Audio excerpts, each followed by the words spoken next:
주식, 암호화폐, ETF까지 원픽 리포트.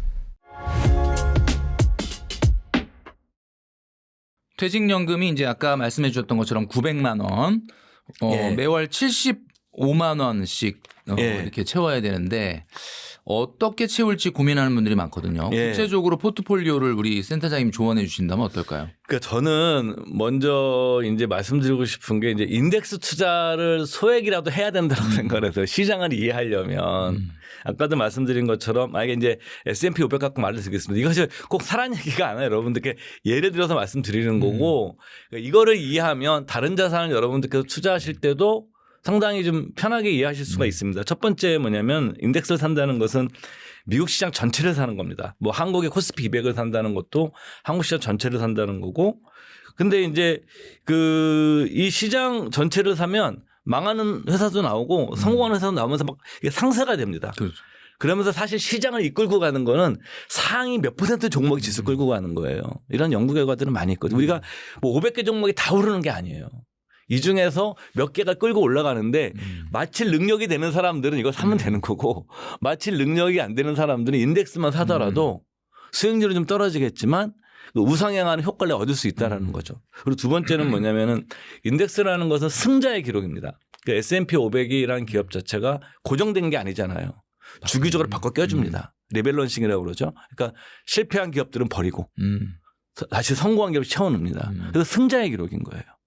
그다음에 세 번째 뭐냐면은 어떤 투자 수단이 주식 자산 다 본질적으로 변동성이 있는데 이번에도 이제 버크셔 해더웨이 이제 마지막으로 버핏이 친애하는 주주들에게 쓴 마지막 편지가 얼마 전에 공개가 됐었는데 거기서 나오지만 버핏이 운영했던 그 당대 최고의 투자가 운영했던 버크셔 해더웨이 주식도 반토막 이상이 난 게 3번이나 있었어요. 60년 동안. 우리가 이제 이 투자를 하실 때 여러분들께서 이 S&P 500 가지고 변동성을 이해하는 훈련을 하시면 딴 거 투자할 때도 지금 훈련이 되거든요. 2, 3년에 한 번씩은 10에서 20% 하락하고 5년에 한 번씩은 한 30% 빠진 일이 있고요. 뭐 길게는 30에서 50년에 한 번씩 위기가 한 번씩 오서 반토막이 나겠죠. 이런 변동성을 우리가 이제 이해해야 된다라는 거죠. S&P 500을 통해서. 그래서 여러분들께서 저는 뭐 내가 아주 전문적으로 잘하시면 모르겠지만 지금 경험도 좋고 아니면 내가 경험이 있더라도 저도 일부러 넣거든요. 그 이제 S&P 500을 좀 넣어서 이렇게 하시는 게 저는 여러분들께서 다른 자산을 내가 경험이 쌓여서 투자하시더라도 시작은 이렇게 이제 인덱스를 좀 깔고서 시작하시는 것이 우리가 연금 투자에서 여러분들이 처음 접근할 때 굉장히 좀 유리하다고 생각을 하고 뭐 나스닥도 상관없고요. 저는 이제 가끔가다 이제 젊은 MZ 부부분들이 이제 교육을 할 때가 있는데 그분들한테 좀 드리는 말씀 중에 하나가 아이가 태어나면 연금저축계좌를 만들어 줘라. 그 연금저축계좌는 대한민국 국민 누구나 가입할 수 있거든요. IRP랑 다르게. 네, 그렇죠. 네, 연금저축계좌를 만들어주고 연금저축계좌를 만들어줘서 뭐 나스닥 100이 됐든 S&P 500이 됐든 코스피 200이 됐든 몇 개 섞어서도 좋고 그걸 아니면 뭐 워렌 버핏이 추천했듯이 S&P 500도 좋고 그걸 태어나자마자 10만 원씩 넣어줘라. 그래서 그걸 이제 구세청 홈페이지에 들어가서 유기 정기금 제도로 증여신고하면 그것이 60년 넣으면 여러분들이 지금 아파트를 못 물려줘도 또 다른 인생이 열릴 수도 있다. 네. 이게 왜 우리가 10년 뭐 5년 이렇게는 우리가 시장을 예측할 수는 없지만 20년 30년이 되면 자본주의가 망하지 않는 한 올라 있을 거다 이게. 그리고 반드시 은행 예금보다는 더 오를 수밖에 없다. 이게 미국처럼 이 주주 환원율이 높은 나라 같은 경우에는 우리나라도 이제 바뀌고 있잖아요 지금. 그렇게 주주 환원율 높아지고 이렇게 경제가 성장하면 또 혁신도 일어나고 이러면 그래서 그렇게 해보면서 장기 투자의 가치를 이해하는 게 저는 굉장히 중요하다고 봅니다. 노후 준비는 미국 주식으로 하라 이런 말이 있을 정도로 S&P 500에 대한 뭐 우리 센터장님 좀 전에도 말씀해 주셨지만 투자자들의 믿음이 확고한데요. 막상 이렇게 S&P 500에 투자하려고 하면은 또 어떻게 시작해야 될지 어려워하는 분들도 꽤 많거든요. 예. S&P 500의 투자법이라 그럴까? 이제 시작하시는 분들한테 좀 풀어주신다면 어떻게 말씀해 주실 수 있을까요? 그러니까 이제 많은 분들이 이제 뭐 거치식이냐 적립식이냐 이런 논란들이 많이 있어요. 근데 이거는 기간에 따라 다릅니다. 어떤 기간을 설정했냐에 따라서 다시 거치식이냐 적립식이냐 수익률이 좀 차이가 나는데 기간이 길어지면 거치식 수익률이 좋아요. 이거에 대한 논문들은 여러분들 구글 들어가서 검색해 보면 그 논문들도 있습니다. 네. 실제 분석한. 근데 이제 저는 드리고 싶은 말씀이 그 우리가 투자에서 그 수익을 내기 위해서는 세 가지 우위, 그러니까 내가 남들보다 더 나은 위치에 있어야 된다고 표현을 하는데 그게 이제 분석 우위, 정보 우위, 심리적 우위입니다. 내가 남들보다 정보가 더 많으면 당연히 유리하겠죠. 두 번째 분석 능력이 뛰어나면 유리합니다. 그 정보를 해석하는 능력. 그렇죠. 당연하죠. 그다음에 세 번째가 뭐냐면은 심리적 우위예요. 근데 개인 투자자들이 제일 힘든 게 심리적 우위입니다. 그러니까 정보 우위도 어렵고 분석 우위도 어렵지만 더 어려운 건 심리적 우위예요. 근데 만약에 S&P 500이나 나스닥 100이라든가 코스피 200 같은 인덱스를 산다. 이건 정보 우위도 필요 없고 분석 우위도 필요 없는 영역입니다. 왜? 시장을 사는 건데 뭐하러 내가 정보 수집을 하고 뭐하러 분석을 합니까? 그리고 적립식으로 하면은 심리적 우위도 좀 걱정이 좀 줄어들어요. 그렇죠. 지금 제가 드리고 싶은 말씀은 이제 우리 대표님께서 말씀하신 것처럼 적립식으로 하시면 돼요. 그래서 저는 뭐 개인적으로 적립식 투자에 뭐 제가 지난번 방송 나와서 말씀드렸지만 저는 신봉자입니다. 저 같은 경우는 한 23년째 하고 있거든요. 매월. 그러니까 사실은 23년 하면 마이너스 나는 계좌가 거의 없어요. 예, 뭐 수익은 천차만별하지만. 예. 그리고 뭐 사실 대부분의 직장인들이 일시금 거치식으로 하기에는 또 자금의 부담을 느끼지 않습니까? 그렇습니다. 예, 아무래도 맞습니다. 이제 버는 소득의 일부를 노후 준비를 한다 할 때는 지금 우리 센터장님이 얘기해 주셨던 것처럼 적립식이 답이 될 수 있다. 특히 매달- 연금은 그렇죠. 예. 특히 연금은. 매달 50만 원씩 적립식으로 이렇게 투자하는 방식 그리고 5년치 3천만 원을 목돈으로 딱 묻어두는 방식 네. 어떤 것이 더 수익률이 좋을 거냐라고 하는 건 아마 지금 좀 전에 우리 센터장님이 네. 거의 답을 주신 것 같아요. 그래서 네. 이 질문은 좀 넘어가도록 하고 네, 미주부 김훈 대표님 모셨습니다. 안녕하세요. 네, 안녕하세요. 아, 정말 오랜만에 모셨는데. 예, 예. 네네. 좀 오랜만에 보시는 분들을 위해서 간단하게 소개 좀 부탁드리겠습니다. 네, 안녕하세요. 미국 주식으로 부자되기 미주본입니다. 저는 2020년부터 이제 유튜브 채널을 시작했고 그 전에는 사실 사업을 좀 오래 했거든요. 그래서 간단하게 제 소개를 말씀드리면은 16년 정도 사업을 하면서 뭐 투자 유치도 여러 번 하고 M&A를 통해서 엑시트를 했는데 그 과정에서 제가 이제 많은 고민을 했던 게 결국은 제 회사의 가치를 얼마나 키울 수 있는지 그리고 그러니까 그 의미는 결국 제 회사의 주식을 비싸게 파는 고민을 많이 했던 거거든요.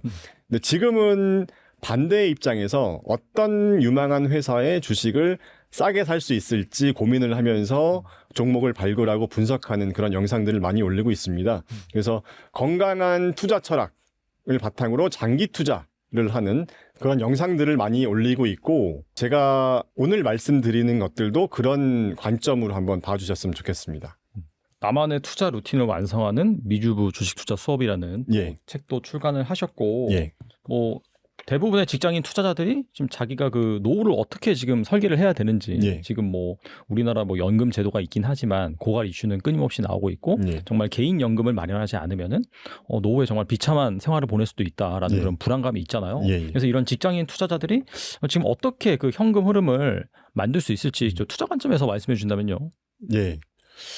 그러니까 사실 30대 분들과 얘기를 많이 해보면 굉장히 좀 자신감이 넘치시는 것 같아요. 그러니까 어떻게 보면 30대 후반 정도가 되면 회사에서도 인정받고 네네. 예, 내가 어느 회사를 가든 이직에 대한 자신감도 있고 그런 시기다 보니까 노후 준비를 그만큼 좀 등한시하시는 것 같은데 제가 그래서 자료를 좀 잠깐 보면서 말씀드려보겠습니다. 자, 통계 자료를 보면 대기업이든 중소기업이든 50세 전으로 퇴직을 한다고 해요. 그러니까 내가 회사를 나가고 싶어서 나갔든 쫓겨나든 50세를 전후로 해서 회사를 나간다는 거죠. 그러니까 퇴직 연령 평균 나이가 51세라고 합니다.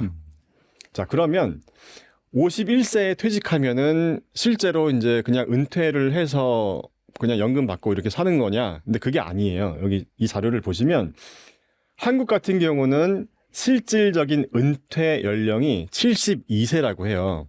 그러니까 51세에 자이든 타이든 회사를 나와서 네. 72세까지 거의 20년 이상을 생계를 위해서 일을 했다는 거거든요. 아, 예, 그래서 지금 예를 들어서 한 30대 중반 정도의 어떤 직장인 분들이 계신다면 이 통계 자료에 따르면 퇴직까지는 15년에서 16년 남아 있는 거거든요. 그러면 15년에서 16년이 지나면 그때까지 은퇴 준비를 안 해놓으면 계속 돈을 벌어야겠죠. 뭐 자영업을 하든 뭐 카페를 하든 예, 창업을 하든 예.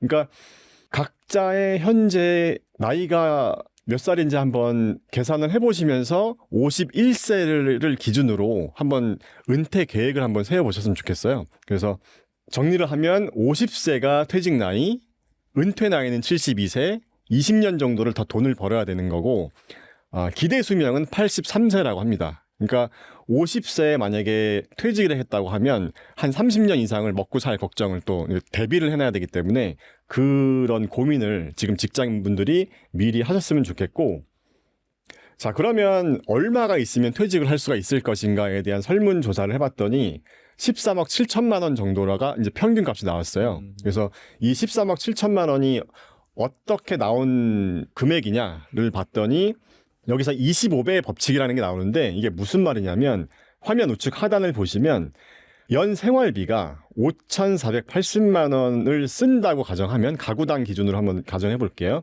그랬을 때 25를 곱한 금액이 13억 7천만 원이 나오는 거거든요. 그래서 5,480만 원 정도를 연 생활비가 이제 현재 물가 기준으로 이제 필요하다 이렇게 보면 될 것 같고 여기 25를 곱한다는 의미는 그러니까 쉽게 말하면 매년 4% 정도만 생활비로 사용하고 그러니까 총 금액의 한 1, 2%는 이제 물가 상승률이 있으니까 연 한 5에서 한 6% 수익률을 낼 수 있다는 가정하에 이 13억 7천만 원이 나온 거거든요. 그래서 이거를 기준으로 해서 이게 평균 금액이니까 이 금액을 기준으로 해서 그렇다면 만약에 내가 35살 정도의 직장인이라고 한다면 한 16년 뒤에 이 금액을 모을 수 있을 것인지 만약에 어떻게 모아야 되는지에 대한 장기 플랜을 한번 세워보셨으면 좋겠다는 거죠. 자, 그래서 좀 더 구체적으로 본다라고 하면 지금 보시는 이 화면은 복리 계산기거든요. 그래서 여기서도 이제 72의 법칙을 제가 잠깐 설명드리면 72의 법칙이 뭐냐면 밑에 여기 보시면 72 나누기 5를 하면 14.4가 나오거든요. 네. 그러면 쉽게 말해서 내 자산을 2배로 만드는데 걸리는 시간으로 이제 72의 법칙을 얘기하는데 무조건 72에서 나누면 돼요. 내가 만약에 내 자산을 2배로 만들고 싶은데 나는 6년이면 될 것 같다고 하면 6을 나누면 되고 그런 식으로 하는 건데 여기 예시로 나와 있는 거는 72 나누기 5 했을 때 14.4. 그러니까 연평균 복리 수익률이 14.4%가 나와야 5년 뒤에 내 투자금이 2배가 될 수 있다는 거거든요. 그러니까 이제 이런 식으로 내가 현재 얼마의 초기 투자금이 있는지 그리고 매달 얼마씩 투자금을 그러니까 저축 개념으로 넣을 수 있는지를 한번 각자의 상황에 맞게 계산해 보시고 이 복리 계산기에 한번 넣어 보면서 은퇴 기간을 한번 산정해서 이제 13억 정도가 나오는 기준을 한번 세워 보시라는 거죠. 그래서 그냥 여기에 있는 기준으로 제가 데이터를 한번 넣어 본 건데 화면 우측을 보시면 예를 들어서 초기 투자금이 1,000만 원 정도가 있고 목표 수익률은 그냥 가정입니다. 15%면 사실 굉장히 훌륭한 수익률인데 그냥 가정으로 15%를 잡아보고 투자 기간 20년, 예를 들어서 30살 정도 되시는 분이면 이제 20년 뒤가 50세가 되는 거니까 맞죠?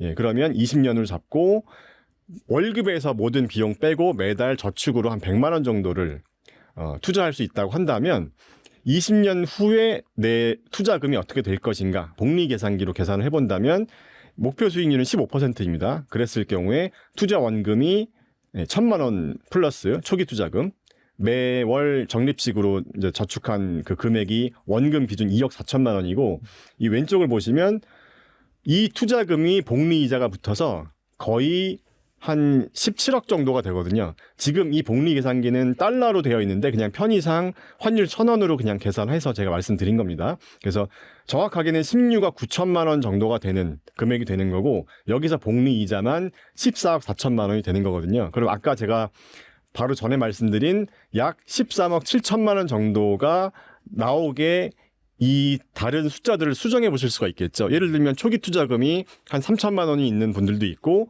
매월 투자 금액이 100만 원이 아니라 한 200만 원씩 투자할 수 있는 분들도 있으니까 이 목표 수익률을 좀 더 현실적으로 조절하셔서 내가 51세가 되는 시점에 약 13억 정도의 노후 자금을 만들려면 어떤 식으로 해야 될지에 대한 장기 플랜을 좀 세워보셨으면 어떨까 합니다. 참고로 S&P 500의 한 30년 연평균 수익률 복리 기준으로 보면 대략 한 10% 정도 내외거든요.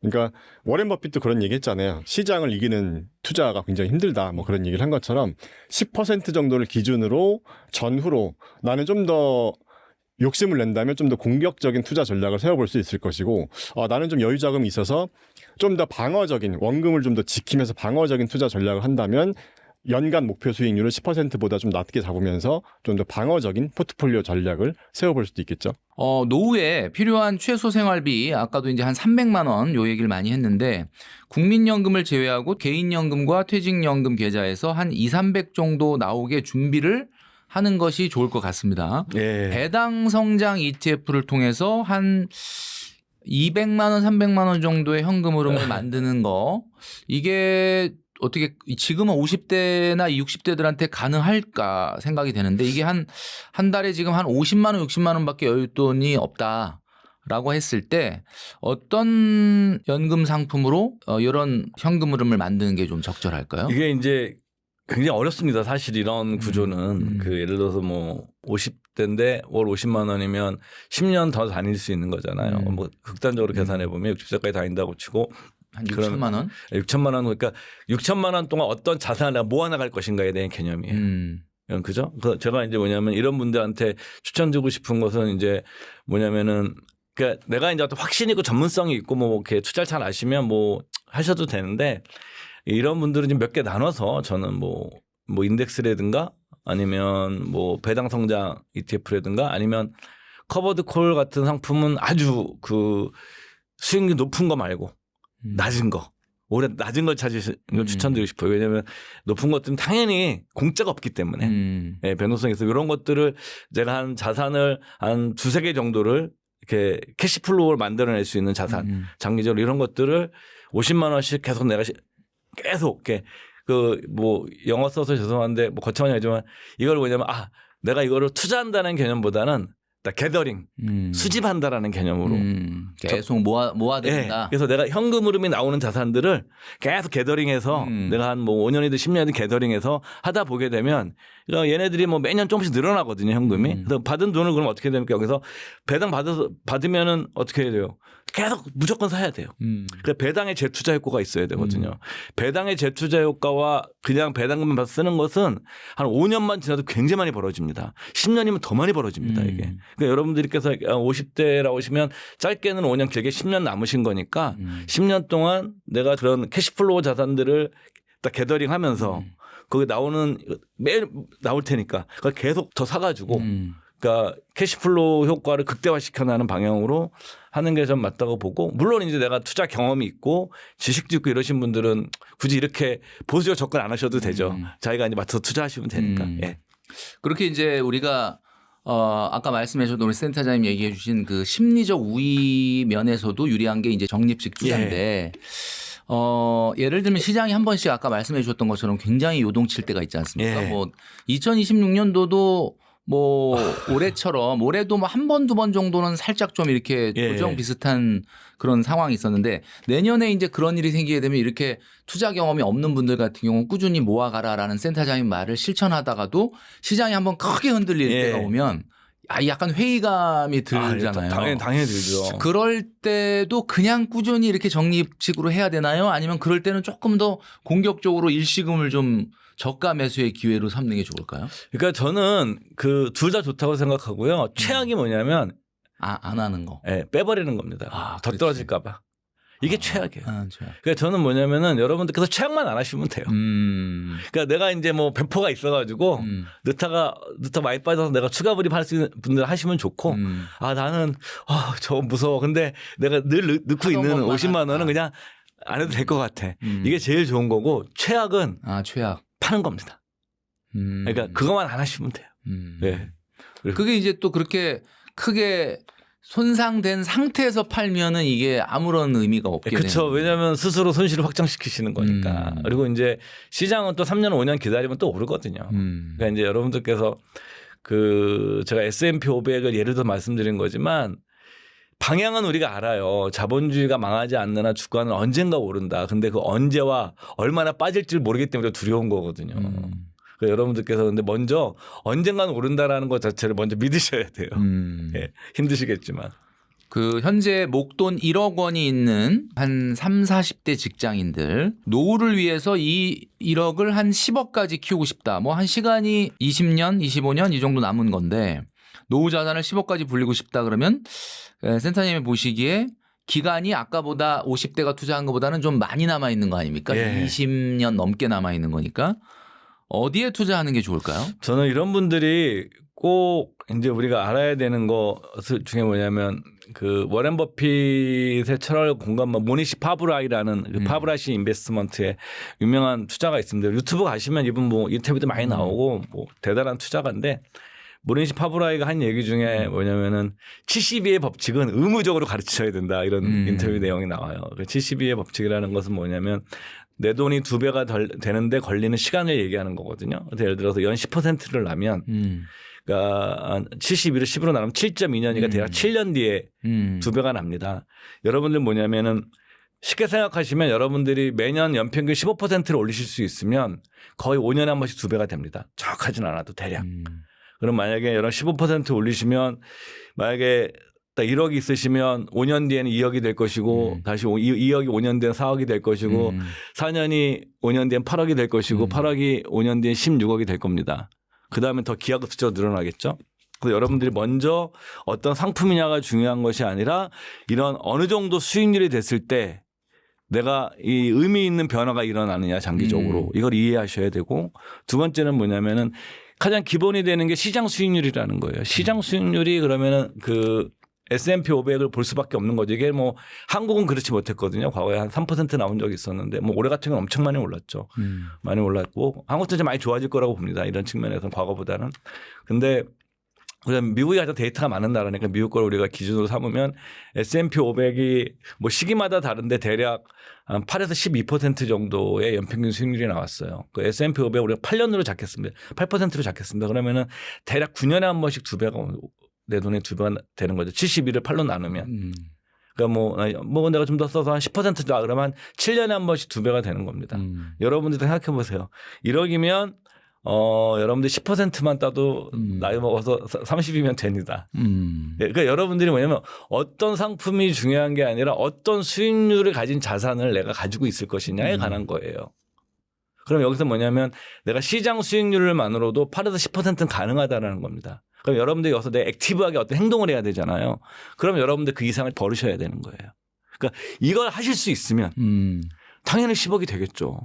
근데 대다수는 이걸 하지 않고 왜 10억이 안 되는 얘기를 많이 하냐면 가장 큰 게 심리적인 것 같아요. 저는 투자 대상도 투자 생각이지만 빨리 부자가 되고 싶거든요. 복리의 세계관을 믿으면 천천히 내가 부자가 될 수 있는 확실한 방법을 내가 믿게 되는데 빨리 부자가 되고 싶으면 거기서 더 많은 리스크 테이킹을 해야 되는 거예요. 이건 본인의 가치관이에요. 그러니까 여러분들 어떤 그 가치 갖고 접근할 것이냐에 관한 문제인데 저는 뭐 특히 젊으신 분들이라면 서두르지 않아도 된다. 저희 30대, 20대 때는 뭐 우리가 글로벌 투자를 할 수가 없었어요. 뭐 제가 적립식 처음 23년 전에 시작할 때도 국내 주식형 펀드 외엔 대안이 없었어요.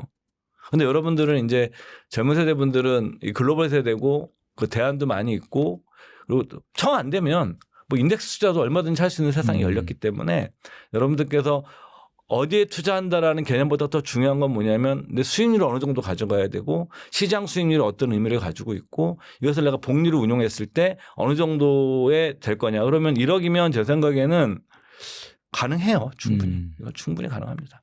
그렇게 뭐 심하게 얘기하면 금방은 아니지만 시간만 주어지면 의미 있는 시간만 주어지면 이건 전혀 불가능한 돈이 아니다. 제가 저희 직원들한테 하는 얘기들이거든요. 이건. 가장 중요한 거는 뭐 우리 센터장님이 얘기하셨던 것처럼 그 10년, 20년 후에 이것이 이렇게 성장할 거다라고 하는 근본적인 믿음이 가장 중요한 거다. 이렇게 말씀해 주시는 것 같아요. 그게 가장 개인 투자자들 쉽게 찾아낼 수 있는 투자 대안이 그런 거거든요.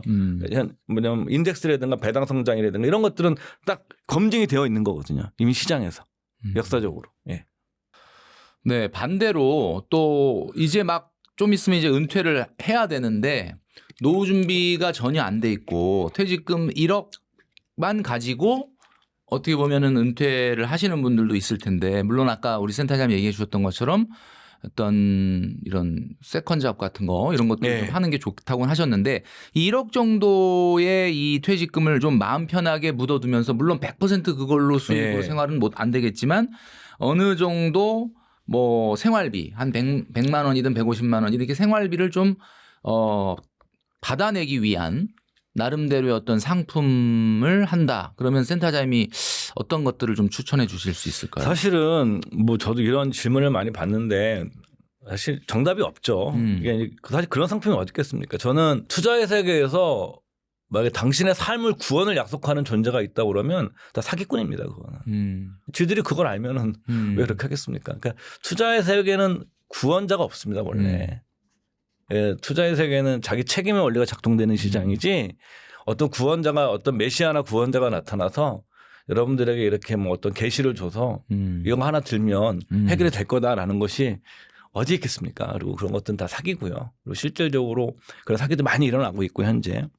그래서 여러분들께서 이런 분들은 일을 하셔야 됩니다. 이거 뭐 저를 욕하셔도 좋은데 현실적으로 이거는 뭐냐면 저소득 일자리라도 일을 하면서 고민하셔야 되고 1억 원을 가지고 이제 이제 캐시플로우가 나오는 저 같으면 뭐 제 입장 말씀드릴 수밖에 없겠지만 뭐 IS의 계좌가 가능하면 IS의 계좌를 계속 채워 나가면서 뭐 있으시면 이제 활용을 거기에 넣어서 뭐 배당 성장 ETF 한국과 미국과 섞고 그다음에 제가 뭐 개인적으로는 커버드콜 상품을 아주 좋아하시는 분들이 마치 좋아하는 성향은 아닙니다. 저는 성향 자체가. 근데 지금 보수적인 커버드콜 같은 경우가 아무래도 이제 캐시플로 당장 줄 수 있으니까 그러니까 내가 이제 수익은 좀 낮을 수도 있더라도 그래서 이렇게 좀 그런 걸 만들어서 조합을 해 나가면서 하게 되면 또 계속 이게 배당금이 나오거든요. 계속 재투자해 가면서 내가 인적 자본을 같이 하는 이런 식으로 결합을 시켜 시다 보면은 경험이 쌓여요.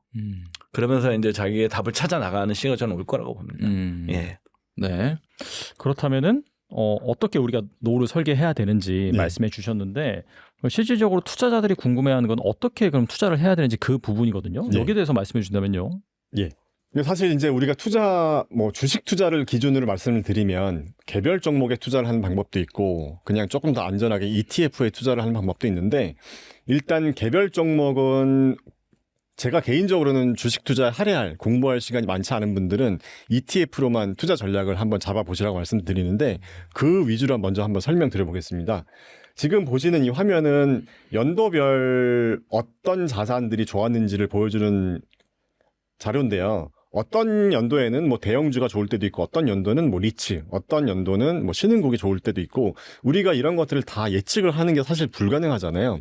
그래서 좀 정형화되어 있는 투자 루틴을 만들고 그에 따른 좀 기계적인 투자 전략을 만들면 좋은데 일반적인 주식 초보분들이 그런 전략을 짜는 게 힘드니까 좀 더 나보다 똑똑한 분들, 투자의 어떤 고수들이 만들어 놓은 투자 전략을 잘 활용하면 좋겠다는 이제 생각이 제 개인적인 생각이고 몇 가지만 제가 한번 소개해 드려 볼게요. 그러니까 제가 몇 가지를 소개해 드리고 그에 따른 실전 투자 전략까지 같이 이어서 한번 설명드려 보겠습니다.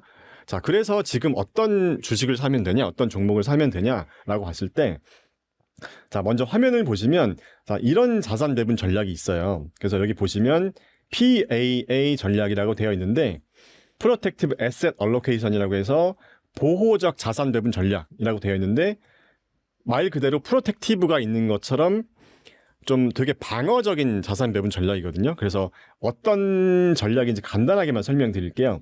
왼쪽에 보이는 12개 ETF가 있습니다. 여기 12개 ETF는 뭐 S&P 500도 있고 뭐 QQQ 나스닥도 있고 미국 소형주, 유럽, 일본 개발도상국, 리츠, 뭐 금, 원자재, 하이힐드, 회사채, 미국 장기 채권 이렇게 각 산업별 분야별 다양한 어떤 ETF들이 있는데 이 ETF들 중에서 현재 가격이 12개월 이평선 아래에 있을 경우는 하락 추세로 판단해서 하락 추세 자산 개수가 몇 개인지에 따라서 안전자산으로 도망가는 비율을 정하는 그런 전략이에요. 그래서 이 전략은 최근 50년간 수익률을 봤더니 11.8%, S&P 500을 약간 능가하는 그런 전략이었고 MDD, 고점 대비 얼마나 빠졌는지를 봤더니 S&P 500 지수보다 고점 대비 하락하는 변동성이 좀 작았다는 겁니다. 그래서 여기서 말하는 안전자산은 IF라는 미국 중기 국채 ETF가 될 수도 있고 그냥 현금 보유를 할 수도 있는 거예요. 그래서 이 자산 배분 전략은 월 한 번 리밸런싱을 하는 거거든요. 그러니까 이게 뭐 월 초에 할 수도 있고 월 말에도 할 수 있는데 저는 편의상 월 초에 하는 걸 추천드리거든요. 왜냐하면 월 초에 해야 월 초에 그 리밸런싱한 자산의 월간 수익률이 또 어땠는지, 그다음에 시장의 수익률을 앞섰는지 그런 것들을 또 평가해 볼 수가 있으니까. 자, 그래서 개인이 이 투자 이론을 사실 뭐 이해하는 건 어렵지 않잖아요. 그러면 각각의 ETF들에 대해서 12개월 이평선보다 높은 게 뭔지 낮은 게 뭔지를 계산해서 이제 비율을 이제 계산해야 되는데 이걸 또 개인이 하는 게 좀 귀찮고 번거로울 수가 있어서 그러니까 제가 이거를 구글 시트로 만들었어요. 템플릿으로. 자, 그래서 이런 식으로 만들었거든요. 지금 보이시는 이 화면은 날짜가 2020년 3월 2일로 되어 있는데요. 여기 잠깐 요 사용법을 좀 설명드리면, 자, 이 참고로 이 템플릿은 제가 사용할 수 있게 공유를 해드리고 있습니다. 그래서 제 책을 구매하시면 이 템플릿을 다운받을 수 있으니까 참고해 주시고요. 자, 이 날짜를 보시면 2020년 코로나 시기로 되어 있어요. 여기에서 흰색 바탕으로 되어 있는 시작일 날짜, 여기 종료일 날짜, 그다음에 투자 금액을 사용자가 입력할 수가 있고 요 세 개 값만 입력하면 이 템플릿이 알아서 다 계산을 해주는 거거든요. 그래서 아까 말씀드린 것처럼 월 1회 리밸런싱이니까 이 시작일을 매월 초라고 말씀드렸잖아요. 그럼 제가 기억하실지 모르겠는데 코로나 때 정말 무섭게 하락했잖아요. 좀 빠질 수 없나요? 예, 2월 달부터. 그러면 여기서 이제 이거는 과거 백테스트를 한번 해보시는 겁니다. 제가 2025년 12월 기준으로 어떤 자산을 사는지도 뒤에서 보여드릴게요.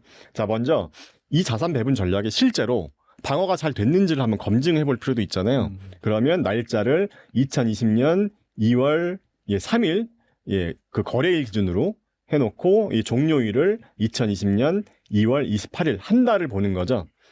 그러면 이 템플릿이 2020년 2월 3일 기준으로 어떤 자산을 사라고 하는지 알려주는 건데 여기 왼쪽에 보시면 하락 추세 자산 수가 1개로 되어 있어서 안전자산 비율이 16.67%로 이제 나와 있는 거거든요. 그래서 투자 금액을 3만 불을 입력하면 여기서는 이 당시에 S&P 500, 나스닥, 그 다음에 리츠, 금, 회사채, 미국 장기 채권, 나머지는 안전자산으로 도망가라. 이렇게 되어 있었고 2월 한 달간 이 자산 배분 전략의 수익률은 여기 보시면 빨간색 바탕으로 나와 있습니다. 마이너스 1.64%인데 같은 시기에 S&P 500이 2020년 2월 달에 마이너스 8.6% 빠졌어요. 그리고 나스닥이 마이너스 7.46%, 러셀 2000이 마이너스 9.85%. 이렇게 많이 빠졌는데 상대적으로 잘 방어가 됐다라고 보시면 되고 진짜는 3월 달이었죠. 2020년 3월 달에 제가 날짜를 한번 바꿔보겠습니다. 네. 자, 시작일 기준 3월 2일이 첫 거래일이니까 3월 2일로 이렇게 바꾸면 3월 2일에 어떤 자산을 사라고 얘가 알려줘요. 이렇게 바꾸고 종료일은 이제 3월 말로 해야겠죠. 자, 이렇게 3월 31일로 하면 자, 이때는 3월 2일 기준으로는 하락 추세 자산수가 6개예요. 그래서 이거에 따르면 모두 안전자산으로 도망가라 라고 되어 있었고 중기 국채 또는 현금인데요. 자, 그래서 결과적으로 3월달 2020년 3월달에 이 자산 배분 전략으로 했다면 한 달 수익률이 3.79% 수익이 났습니다. 오히려. 그런데 같은 기간 동안 S&P 500이 마이너스 16% 빠졌고 나스닥이 마이너스 12%, 러셀 2000이 마이너스 24%나 빠졌어요. 그러니까 코로나 같은 그런 큰 역사의 나물, 그런 하락장에서 이 자산 배분 전략으로 하면 자산을 지켰을 뿐만 아니라 오히려 3월달 같은 경우는 이제 상승한 거죠. 자산을 오히려 불린 거죠. 자, 그러면 지금 이제 영상을 촬영하는 현 시점으로 오면 2025년 지금 12월이니까 12월 기준으로 어떤 자산을 사면 되는지를 한번 보겠습니다. 여기 날짜를 뭐 캘린더에서 바꿔주셔도 되고 이렇게 직접 타이핑 하셔도 되는데요. 이렇게 12월 1일로 바꾸면 이렇게 다시 계산을 해주거든요. 자, 그러면 영상을 촬영하는 지금 현 시점 12월 16일로 한번 해보겠습니다. 자, 2025년 12월 현재는 하락 추세 자산수가 0으로 되어 있어요. 그러니까 모두 공격형 자산에 투자해도 된다라고 얘기를 하고 있고 S&P 500, 나스닥, 미국 소형주, 일본 주식, 개발도상국, 금 이렇게 안전자산엔 투자하지 않아도 된다라고 이제 가리키고 있는 거고 여기서 이제 지금 이제 12월이 절반 정도 지났는데 현재까지만 놓고 보면 S&P 500이 마이너스 0.21% 그리고 나스닥이 마이너스 0.88% 하락했습니다. 근데 이 자산 배분 전략은 마이너스 0.37% 예, 비교적 선방하고 있다라고 보시면 되고 제가 이 자산 배분 전략으로 과거의 어떤 상승장, 하락장 등등을 좀 백테스트를 해보니까 확실히 하락장에서는 선 반영을 잘해요. 예, 선 방어가 좀 잘 되는 편이고 네. 상승장은 조금 늦게 쫓아가는 경향이 있더라고요. 그러니까 이 자산 배분 전략은 확실히 좀 안전한 어떤 그런 투자 전략, 방어적인 투자 전략으로 할 때 이런 자산 배분 전략을 저는 개인적으로 추천드리고 그러면 모든 투자금을 다 이 자산 배분 전략만 할 것이냐? 그건 적절히 저는 이제 나눠서 해도 된다고 생각하거든요. 예를 들어서 내가 투자금이 한 5천만 원 정도가 있으면 한 2, 3천만 원 정도는 이렇게 방어적인 투자 전략으로 하고 나머지는 좀 공격적인 전략으로 할 수도 있잖아요. 그래서 조금 더 공격적인 전략을 말씀드리면 이제 VAA 전략이라는 게 있는데 자, 이 전략 같은 경우는 50년 동안 연평균 수익률이 17%가 됐다고 해요. 물론 측정 시기에 따라 조금씩 다를 수 있겠지만 그래서 이 전략에 대해서 간단하게 설명드리면 이렇게 4개의 공격형 자산이 있고 3개의 이제 안전자산, 방어형 자산이 있는데 결론만 말씀드리면 4개의 공격형 자산들 중에서 모두 상승 추세여야만 공격형 자산에 투자를 하는 겁니다. 그래서 이 가운데를 보시면 여기 모멘텀 스코어라는 걸 계산하는데 뭐 계산식이 뭐 이렇게 있어요. 근데 그냥 쉽게 말씀드리면 지금으로부터 1개월 전, 3개월 전, 그러니까 너무 먼 과거가 아니라 1개월, 3개월 전에 상승 추세인 종목들의 모멘텀 점수를 비중을 높게 계산해 주는 거거든요. 그래서 모멘텀 스코어가 플러스라는 의미는 상승 추세라는 의미인데 여기 공격형 자산 4개, 스파이, 그러니까 S&P 500이죠. 그다음에 선진국, 그다음에 개발도상국, 미국 종합 채권 이 4개의 ETF들 중에서 하나라도 하락 추세인 자산이 있으면 안전 자산으로 그냥 무조건 도망가라는 전략이고 이 4개의 자산 중에 모두 다 모멘텀 스코어가 플러스 양수여야 공격형 자산에 투자를 하라라는 규칙입니다. 그래서 제가 이 자산 배분 전략도 이렇게 템플릿으로 만든 거예요. 그래서 이 템플릿도 마찬가지입니다. 시작일을 이렇게 입력을 하면 시작일 기준으로 어디로 가야 하나 공격이냐 방어냐 이걸 딱 결정을 템플릿 계산을 해주는 거고요. 그리고 매수 종목은 공격형 자산 중에서 가장 모멘텀 스코어가 좋은 지금 개발도상국 ETF를 투자하라라고 되어 있는 거예요. 12월 현재. 그래서 한 달에 한 번씩 리밸런싱을 하는 걸로 해서 예를 들어서 PAA 전략과 VAA 전략을 적절히 배분해서 하고 나머지는 조금 더 공격형 전략으로 하고 싶다라고 한다면 요즘 이제 핫한 AI 관련된 ETF들 있잖아요. AI 관련된 ETF들은 제가 이렇게 모멘텀 스코어를 방금 설명드린 VAA 자산 배분 전략을 응용해서 이 4차 산업혁명 주도 ETF들을 이렇게 정리를 해드렸어요. 그래서 뭐 배터리, 뭐 반도체, 태양광, 자율주행, 뭐 양자 컴퓨터, 뭐 QQQ나 뭐 S&P 500, 스파이 같은 거는 시장의 수익률과 한번 비교를 해보시라고 넣어드린 거고 그 외에 뭐 로봇에 투자하는 뭐 로봇, ROBO 같은 ETF들도 있고 내년에 좀 이제 좋게 보는 분야 중에 하나인데 전력망 인프라 관련된 그리드, GRID라는 ETF도 있습니다. 그래서 이렇게 뭐 우주산업, 클라우드, 인공지능, 핀테크, 뭐 3D 프린트 등등 여러 가지 산업의 4차 산업혁명을 주제로 한 ETF들이 있는데 마찬가지로 시작일을 이렇게 입력하면 모멘텀 스코어를 계산을 해줘요. 그러면 이게 우측 상단에 보시면 모멘텀 점수를 제가 이렇게 입력할 수 있게 만들어놨는데 이게 무슨 의미냐면 여기 모멘텀 점수가 높으면 높을수록 상승 추세라는 의미거든요. 그러면 예를 들어서 마찬가지로 여기 초록색 바탕으로 되어 있는 투자 금액을 입력했을 때 어떤 자산을 얼마를 사야 되는지를 자동으로 계산을 해주는데 여기 모멘텀 범위 지정이라는 게 예를 들어서 1.5를 입력했다고 하면 모멘텀 점수가 1.5 이상인 상위 3개에만 투자하겠다는 의미거든요. 왜냐하면 ETF들이 너무 많으니까 뭐 다 투자하는 건 너무 복잡하니까 그냥 가장 모멘텀 점수가 좋은 상위 3개만 하겠다라고 한다면 12월 1일 기준으로는 LIT 그 다음에 SOXX 반도체 ETF죠. 필라델피아 반도체 지수 추정하는. 그 다음에 친환경 태양광 이쪽에 이제 투자하는 탄 ETF. 여기에는 테슬라가 참고로 포함되어 있습니다. 그래서 이렇게 적절하게 여러 자산 배분 전략에 따라서 자기 투자금을 적절하게 이제 분산 투자한다라고 하면 충분히 시장을 이길 수 있는 그런 투자 전략을 만들 수 있을 거라고 생각하거든요.